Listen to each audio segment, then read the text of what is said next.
Mark just submitted a question, and here's his question. She said she has forgiven me, but she still does not look happy. I figure you're coming from a disclosure of revealing something that you have been doing in marriage outside from her or behind her, and she's so that's kind of clear up the air the relationship. But now you feel that she's kind of holding a grudge. She's not really releasing. At least that's your perception. So yes, I think you will be feeling that. Forgiving doesn't necessarily mean that she's forgotten. So we have to you really operate under grace here, because once the moment someone finds out a truth that is very that is personal, that is intimate, that really has takes a hit of that nature. Say you just confess that you were masturbating, or that you were watching porn or whatever. It takes some time, first of all, to process, and women especially, they go through different stages. So after they go through the denial, that's not possible, whatever, then they accept the truth, because you were firm enough to bring it to her attention. Then they go through this stage of, you know what, why was he doing that? Like, why was he needing to go elsewhere when I'm here providing everything I am? I'm like basically so always available. We've always I've always been willing to meet his needs, and yet I find out that he was doing whatever brought you to submit this question. So you have to give her grace. You have to give her that period of understanding, not only understanding but also validating her pain, because I'm pretty sure there's pain associated with this confession. I'm pretty sure that there's something inside her that she's wanting to redeem and really keep that dream alive.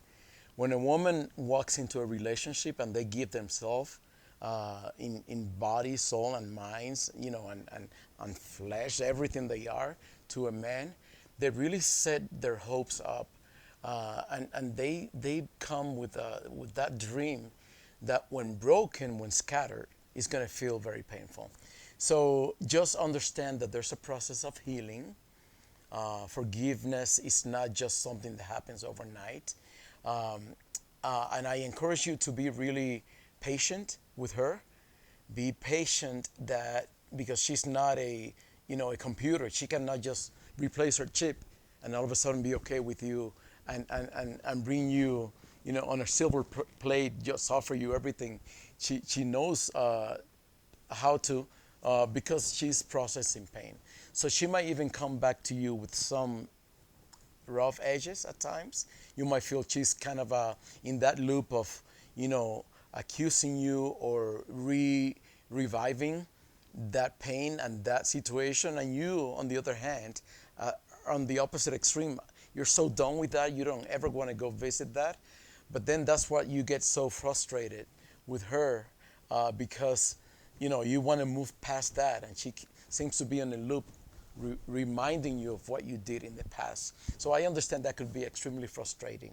So my encouragement to you today is, understand the process in her mind, in her heart. Give her grace. Validate as much as you can. Validate her pain. Sit down with her. Let her process more. Let her pour out all those emotions that she's fighting inside. Give her opportunities to bring them out, because that's going to actually protect your intimacy. And I don't know what point you guys are in your intimacy, if that's being fully restored. But one of the specialties that we focus on in our counseling center is precisely restoring the value of intimacy, especially after a disclosure, after a confession was made. How do I trust again? How do I rebuild that trust? How do I start to reconfigure this structure where you were the max, you were like the ultimate man, and I had you in such high standards, and all of a sudden I feel like my illusion is gone. So be patient, be intentional, be intentional. Pursue her. Don't stop pursuing. Hear me out. Hear me out.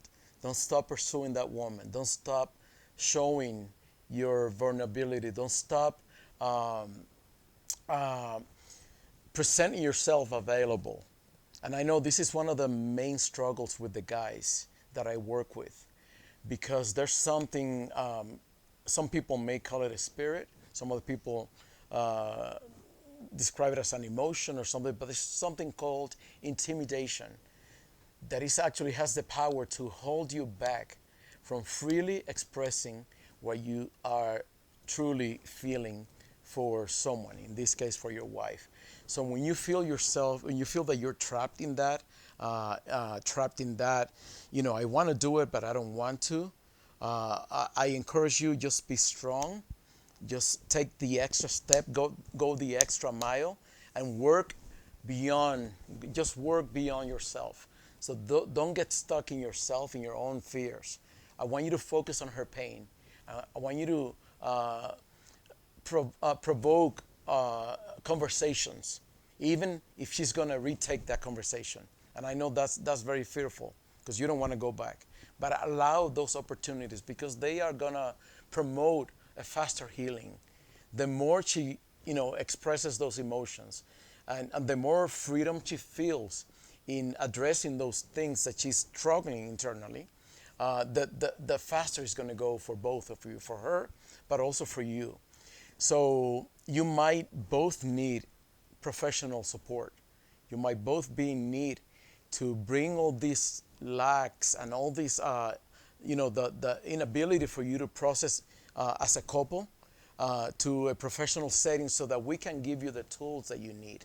I think it's a very smart idea if you get stuck, if you feel that you are just frozen in this relationship and that you're not moving. Every marriage, every relationship needs to stay on constant motion. Hear me out. Every relationship needs to be moving, because stagnancy, when you get stagnant, when it gets like into this dullness, it's like this routine, there's nothing happening, there's nothing new, that might bring that sense of routine, and it may little by little kill the joy, the pleasure of being married. So we don't want that to ever live a relationship. We want that to be like the default of our relationship. And unfortunately, this process can make you feel this way, that you're stuck in here, that there's no hope, that there's no way to go.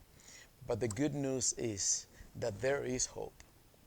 It doesn't matter what you've done. It doesn't matter what you carry from your past. It doesn't matter what is the current status. There's always forgiveness. There's always healing. There's always a chance to make things for the better of yourself and of the relationship.